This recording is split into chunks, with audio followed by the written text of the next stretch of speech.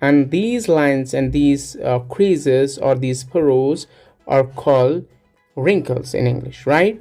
And in Urdu we have a word juriyan for wrinkles, okay? For these folds.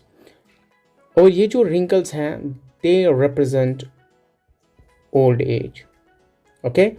And in this poem, the speaker addresses his mother by telling her, "My mother, making bold today, I begin to count wrinkles on your face." Okay? इस poem में speaker जो कि एक सन होता है, okay, यानी बेटा होता है, वो अपनी माँ से मुखातिब होकर कहता है कि ए मेरी माँ, आज मैं हिम्मत कर रहा हूँ. मेकिंग बोल्ड का मतलब होता है गैदरिंग स्ट्रेंथ और करेज.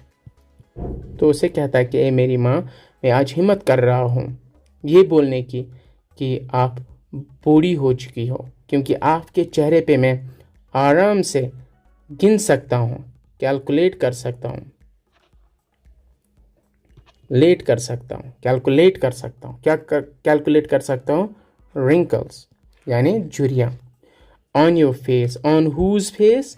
on the face of his mother. okay? यानी ये जो पोएम है इसमें एक बेटा अपनी माँ से मुखातिब होकर कहता है कि ए मेरी माँ, आप अब बूढ़ी हो चुकी हो, और इस बुढ़ापे का क्या रीज़न है वो भी इस पोएम में ये बेटा एक्सप्लेन करता है. ठीक है डियर स्टूडेंट्स, आगे बढ़ने से पहले let me tell you, we have folds, creases, furrows, lines as synonyms for the word wrinkles, because these words mean the same as wrinkles. यानी ये जो words है इनका मतलब वही है जो wrinkles का मतलब है, right? यानी wrinkle या wrinkle जो है वो झुर्रियों को कहते हैं, और इंग्लिश में आप इन वर्ड्स को भी यूज कर सकते हो to mean the same as wrinkles. Well, in the second stanza, the son addresses to his mother by saying to her, "One wrinkle of the time when your father uprooted you from the backyard of his house to plant you in the courtyard of others." यानी इस stanza में एक बेटा अपनी माँ से मुखातिब होकर कहता है कि ए मेरी माँ, आपके चेहरे पे पहला रिंकल तब आया जब आपके बाप ने आपको अपने घर से निकाल के दूसरे घर में भेज दिया, यानी उसकी शादी करवाई. ओके, तो इस स्टंजा में कुछ वर्ड्स जो है वो बहुत इंपॉर्टेंट है और उनको समझना बहुत ही ज़रूरी है. Like we have word approved. Approved का मतलब होता है जड़ से निकालना, राइट? यानी मूलो सान काड़ुन का चीज़. ओके, तो why has the poet use the word approved? क्योंकि एक बेटी जो होती है वो 20 से 25 साल अपने पेरेंट्स के होम में गुजारती है. तो जब 25 साल के बाद उसकी शादी हो जाती है तो ये बहुत डिफ़िकल्ट टाइम होता है उस बेटी के लिए अपने पेरेंट्स के होम को छोड़ना. और इन अ सेंस हम कह सकते हैं कि जो राइट्स एक बेटे को होते हैं घर में बैठना कंटिन्यूअसली, वो अब इस बेटी से छीन लिए जाते हैं. Now she can not sit continuously at her parents home. Okay, and it is considered as taboo in Indian society. Okay, तो दूसरा वर्ड है प्लांट. यहाँ पे शायर ने इस वर्ड को एज वर्ब यूज़ किया है. यानी एक प्लांट जो होता है उसको हम एक जगह से निकाल के दूसरी जगह लगा सकते हैं with the aim that plant will flourish. Okay, तो इसी तरह ये जो औरत होती है इसको एक घर से निकाल के दूसरे घर में भेज दिया जाता है, और यही मकसद होता है कि वहाँ पे ये फ्लोरिश करे, राइट, वहाँ पे ये ग्रो करे, वहाँ पे ये फूले और फले. ठीक है, लेकिन अगर ये वहाँ पे उसको अच्छा सा एनवायरनमेंट नहीं मिलेगा, वो एनवायरनमेंट जो कि उसके पेरेंट्स के घर में उसको मिलता है, देन वी कैन से कि ये जो मैरिज है ये सक्सेसफुल नहीं हुई है. Dear students, in this stanza the son addresses to his mother by saying, "One wrinkle of the time when I nursed myself on your blood and grew in your womb." यानी इस stanza में बेटा अपनी माँ से मुखातिब होकर कहता है कि ए मेरी माँ, आपके चेहरे पे दूसरा रिंकल तब आ गया, यानी आपने दूसरा पड़ाव, दूसरा कदम बुढ़ापे में तब रखा जब मैं आपके पेट में कंसीव हो गया और वहाँ पे मैं पलने लगा. राइट, नश होता है फीड करना. ओके, तो वहाँ पे अब कौन पल रहा है उसके पेट में? यही बेटा. ओके, ऑन योर ब्लड, और किस पे? ब्लड पे. ठीक है, एंड ग्रू, यहाँ पे देखिए ग्रो होता है बड़ा होना, grew, grown, first form, second form, and this is third form. Okay, तो इसलिए कहता है कि ग्रू, यहाँ पे उसने second form of verb use किया है. तो ये जो बेटा है ये उसके पेट में पढ़ रहा था.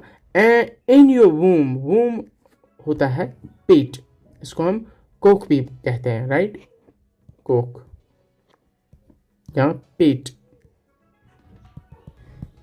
ओके, या रहम भी कहते हैं. ओके, तो वूम, इसकी प्रोनाउंसिएशन क्या है? Womb, womb, not womb. Okay, not womb. Womb इसकी प्रोनाउंसिएशन नहीं है, इट्स रॉन्ग. ओके, तो it is the right pronunciation of the word. तो इस स्टैंजा में बेटा अपनी माँ से मुखातिब होकर कहता है कि ए मेरी माँ, आपके चेहरे पे दूसरा रिंकल तब आया, यानी आपने दूसरा पड़ाव, दूसरा स्टेप बुढ़ापे में तब डाला जब मैं आपके पेट में कंसीव हो गया और वहाँ पे पलने लगा. डियर स्टूडेंट्स, इस स्टैंजा में बेटा अपनी माँ से मुखातिब होकर कहता है कि ए मेरी माँ, another wrinkle when I sucked from your breast the comeliness of your face. comeliness का मतलब होता है ब्यूटी, सक का मतलब होता है सिप. राइट, तो इस स्टैंजा में बेटा अपनी माँ से मुखातिब होकर कहता है कि ए मेरी माँ, आपके चेहरे पे थर्ड रिंकल तब आ गया, यानी आपने तीसरा कदम, तीसरा पड़ा बुढ़ापे में तब डाला जब आपने मुझे दूध पिलाना शुरू किया. When she started breast feeding her son. Okay, और जिसकी वजह से उसके चेहरे से क्या ख़त्म हो जाती है? ब्यूटी ख़त्म हो जाती है.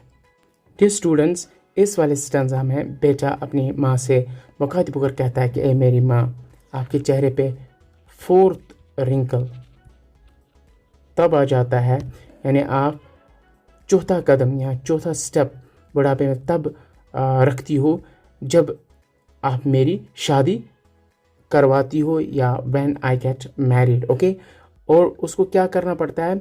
When a girl took me away from you. And this is typical Indian thinking कि बहू जो है वो माँ के लाडले को खा जाती है. Right, so this is what actually the speaker of the poem says. Okay, तो यहाँ पे बेटा अपनी माँ से मुखातिब और कहता है कि आपके चेहरे पे चौथा रिंकल तब आ जाता है जब मेरी शादी हो जाती है और मुझे दूसरी औरत के साथ, हाँ, यानी अपनी बीवी के साथ रहना पड़ता है. Right, so this is a typical Indian thinking.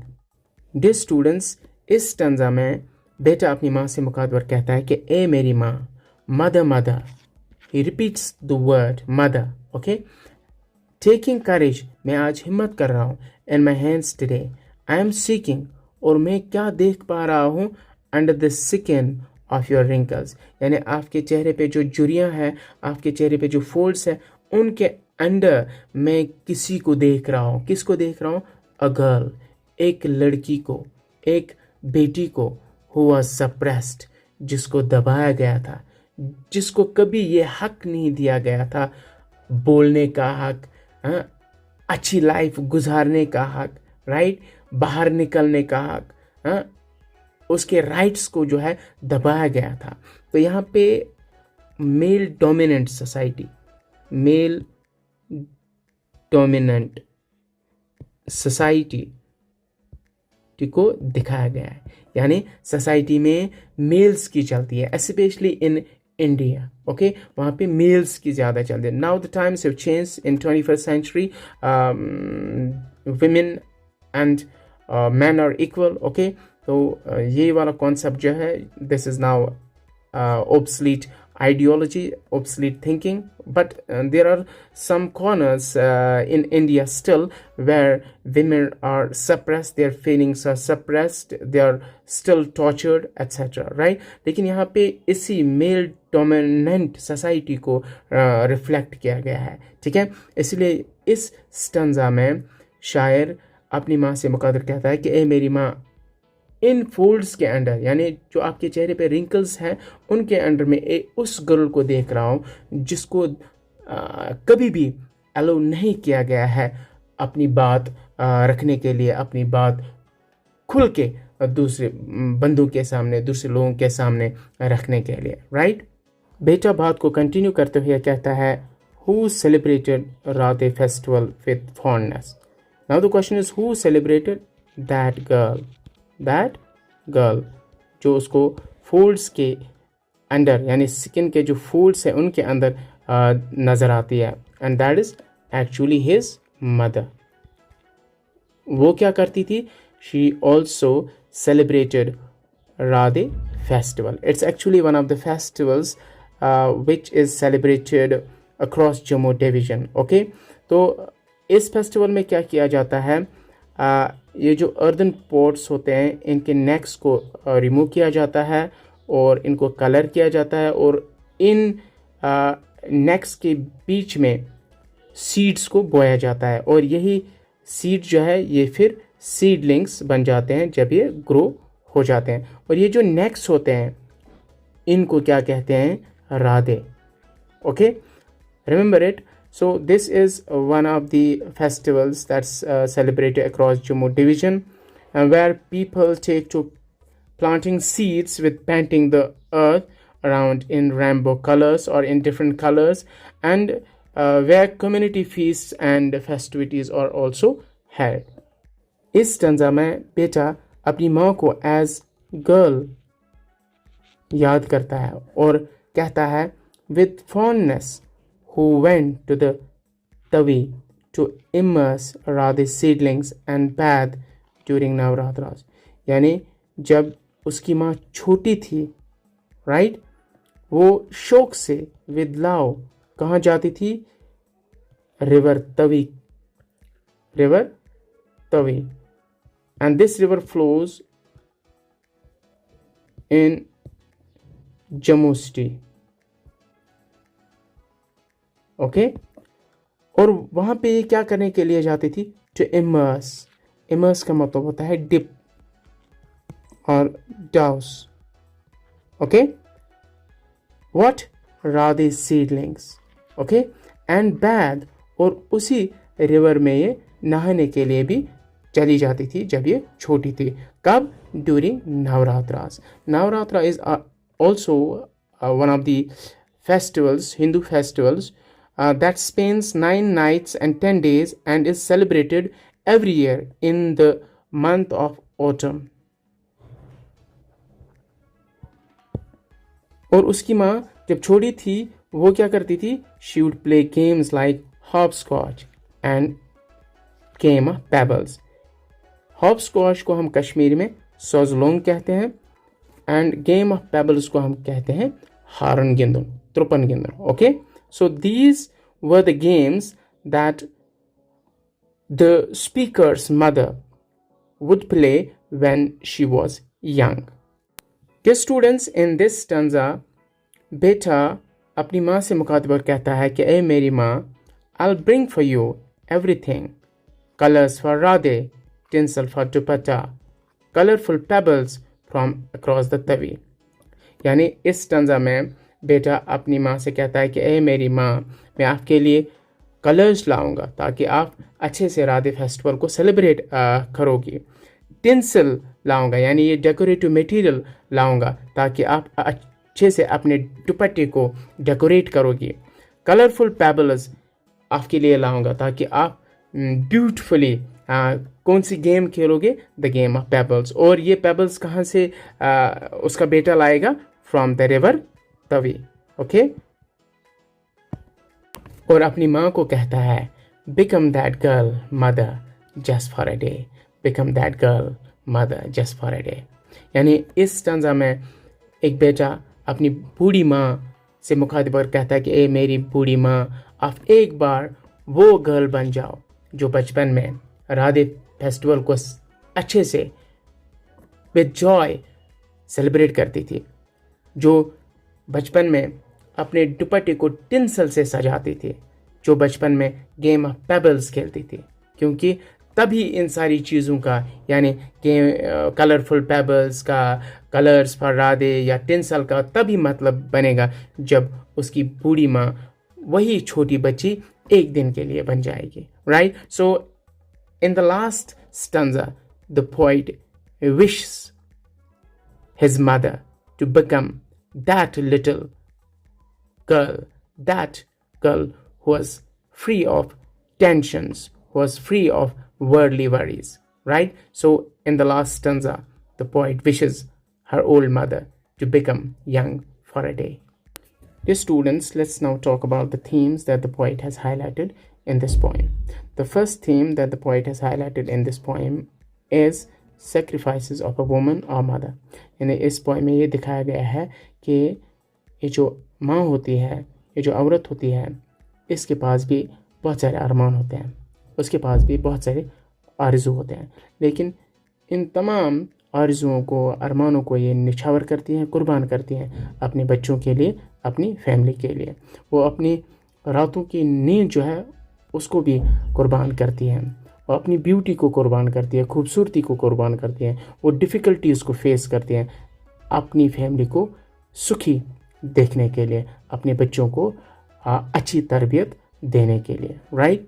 और दूसरा जो थीम इसमें हाईलाइट किया गया है वो यह है कि मदर जो है ये एक स्पेशल गिफ्ट है अल्लाह पाक की तरफ से, यानी माँ जो है ये एक बहुत ही अच्छी नियामत है अल्लाह की तरफ से। तो हमें इस माँ का बहुत ख्याल रखना चाहिए, केयर करना चाहिए। और तीसरा जो थीम है जो इस पोएम में हाईलाइट किया गया है वो यह है कि बचपन जो है ये बहुत ही स्पेशल स्टेज होती है।